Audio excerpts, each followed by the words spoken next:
Hey, Eric Bakker, thanks for coming back. I'm a naturopath. I'm from New Zealand, and I'm going through the COVID thing like everybody else is out there. And I just hope everyone's looking after friends and family and taking care. Now, our next question is: does eating gluten cause insomnia? That's a very interesting question. Now, there's a lot of gluten hype at the moment, and thanks to Dr. Alice Fasano, I think his name is, the Italian researcher who started to discover zonulin and look more at gluten. There's been a lot of good work completed on gluten, but there is also a lot of fear around gluten. In fact, I saw a great meme a while ago, like a big picture, and it had the gluten, a bit like The Shining, and then there's a woman there screaming, get it away from me, get it away, So people now, some people that have put some comments down on some of my YouTube videos actually fear gluten and feel it's almost like radioactive, like if you touch it or eat it that you'll turn into like some weird freak show or something. So this is the problem with the internet. There is so much misinformation bandied from one to another. It's almost like parrots. There's thousands of parrots out there, and one parrot saying something, and another parrot copies that parrot but then puts spin on it, and eventually what was small becomes a tsunami of spin. Okay, and that's what's happened with gluten. Many people benefit from avoiding gluten in their diet, but most people don't. All right? People like me don't benefit from taking gluten out of their diet because I really don't eat bread or farinaceous foods to begin with. But when I do eat bread, which I do regularly, well, every now and then, it doesn't affect me at all. All right? There are some established conditions where gluten is known to be problematic. All right? Autoimmune diseases, for example, certain types, where I would definitely recommend you keep gluten out of the diet.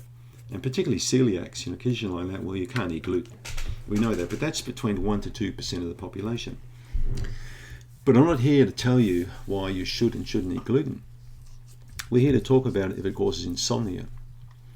Now, that question, if a person asked me that question, my question back would be, what type of pre-existing condition do you have? Okay, do you have any underlying health complaints? Have you got an autoimmune condition? Do you have inflammatory bowel disease? If the person said yes, I'd say, okay, let's avoid gluten. Let's take every bit of gluten out of your diet for, say, 3 weeks and see how the sleep improves.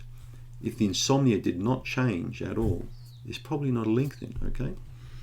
But if the person had no pre-existing condition at all, was in pretty good health like I am, and they said when they had a slice of toast they couldn't sleep, what else did they have? Did they have 3 glasses of wine or something? I mean, there could be other reasons why people have insomnia. It could be medications they're taking. It could be, Uncle Harry maybe was found in bed with someone, or all sorts of situations occur.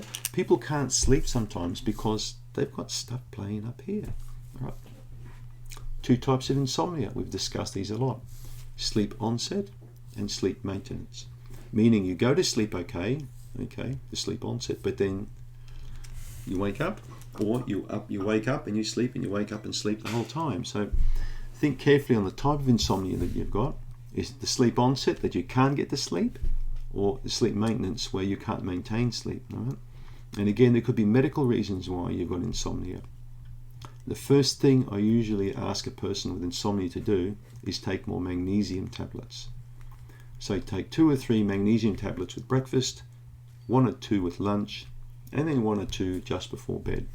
And do that for a week, and then come back to me and tell me how the sleep is. I could easily say that over half people come back to me and say, oh my God, that stuff works so much better than sleeping pills, I'm going to stay with magnesium. But they also discovered that they were nicer to be around. They were less grouchy and irritable. Their muscles felt better, okay? Lots of things felt better. Magnesium works for a lot of people. Don't need to stop eating bread, people. You don't. You just need to stop eating all the crappy bread out there, all the white bread, okay, all the stuff with lots of colors and chemicals and flavors and crap in it. There are many good flours out there still available. Great spelt flours, for example, that are still organically grown, stone ground in old-fashioned techniques like people have done for a long, long time, and are still perfectly fine for normal, healthy digestive systems like this. So I will never buy the line that every person on the planet needs to avoid gluten.